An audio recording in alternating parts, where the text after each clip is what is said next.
Okay, so just because we haven't covered this really before, I don't know if this video is going to work because I'm going to talk to the board, but whatever. People think about, we're talking about power, particular types of force. Maybe I'll even leave those up. Particular types of force. So we're talking about how the force in tiger boxing is very spherical, and it's generally rooted in your torso, okay? And it doesn't extend super far out in our system. Like it's not out at the fingertips. It's more centered around the long bones of the forearm and the elbow.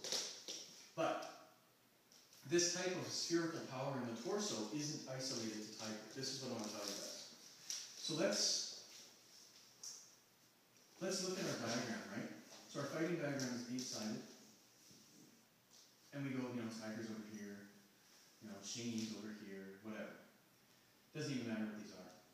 We see a number of degrees from one to another. And of course, in an 8-sided diagram, as John pointed out, because he knows his math, it's a 45-degree angle, right?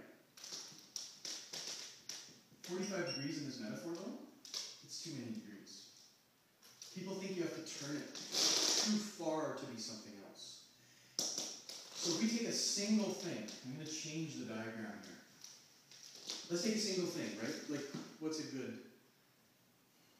Squeezing. Squeezing's easy, right?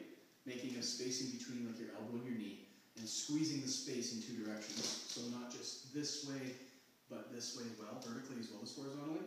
So that whatever's in the space, if the structure breaks, it pops out. We take that as our power, right? Ji, Jin, squeezing power.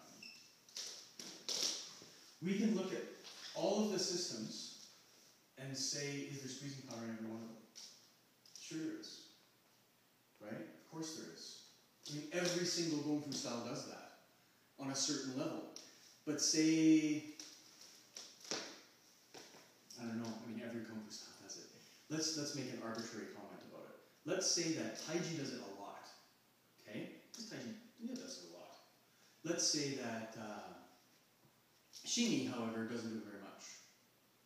Or Drunken doesn't do it very much. I mean, I'm not saying that's the way it is, just for sake of argument. So Taiji does squeezing power all the time. All the time. And Drunken, very rarely. Is it the same power that they're both using? Yes. But one is more focused on it than the other. So when you look at our fighting diagram, it should be actually more like, instead of big angles, it's almost like if the system we're doing is here, the next system is like that. You see what I mean? Like the angles are so small because it's just a tiny little change of mind, a tiny little change of idea. So if we take this tiger power, this spherical power that we're talking about in the body, where we keep the power about elbow distance from the body, we hook onto somebody and we just use the torso to manipulate them. Every art does it, but in tiger, that's its major thing. We call it jojin, right? Elbow power.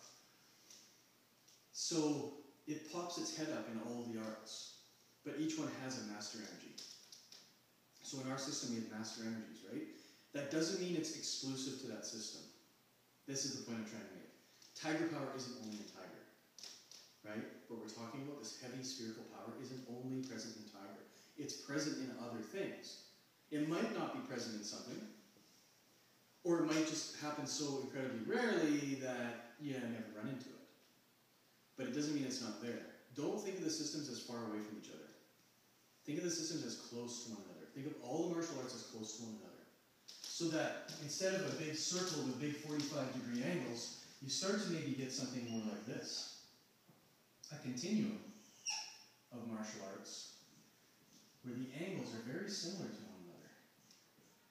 Because, really, even if we look at whatever these martial arts might be at the total extreme ends, they're on the same line. You know what I mean? Like, grappling and striking are totally different things, except that they both use the use of force and controlling an opponent's spine and motor standing, controlling the death, on and on and on. They use like how much of the same things are being used just for different purposes, even in total opposites, which I don't believe there really are total opposites, but you see what I'm saying, right? So you have to keep your mind close to one another. So this power, we talk, like just from our perspective, I don't know where this video is going to end up, but Just for our perspective, what's the major energy in mantis? Our mantis, what's the master energy? Tsai, right? Which means to pluck. So tsai, this plucking energy, usually downwards, usually backwards in a 45-degree angle, right? Pulling them out of their spine. How is that different than this tiger thing that we're working on right now? It's really not really.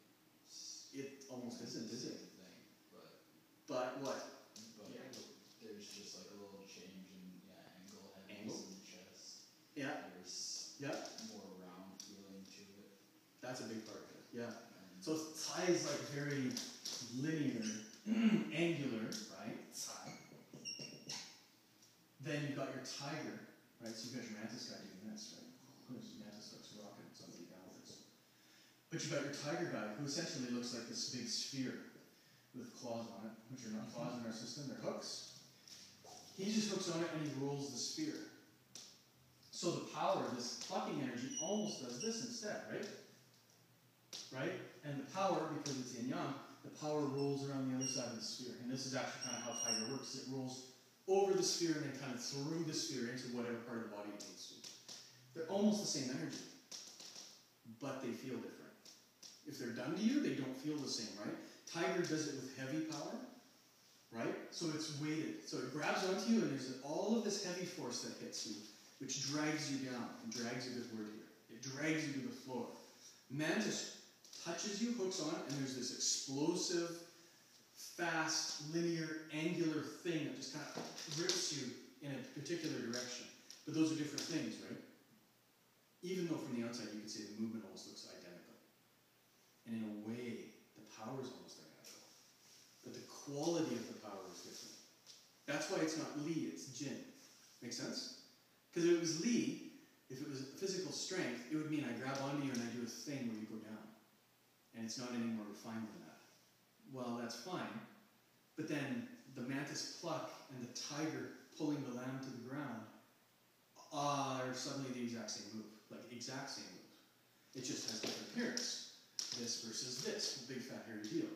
But it's why you have to touch your teacher, right? Because you have to feel that this is not actually the same as that other thing. This is why when you get into systems, it gets more difficult because you know a huge amount of the movements already, but you have to be able to change the quality of the movements. Does that make sense? Don't think of them as too separated.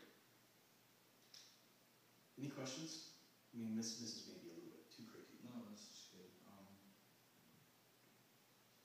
So the systems do have, like, for lack of a better term, like mother gyms, right? Yes. But they're not exclusive, is what you're getting at. Exactly. Let's do a quick list of gyms. Real quick. I'll get rid of this.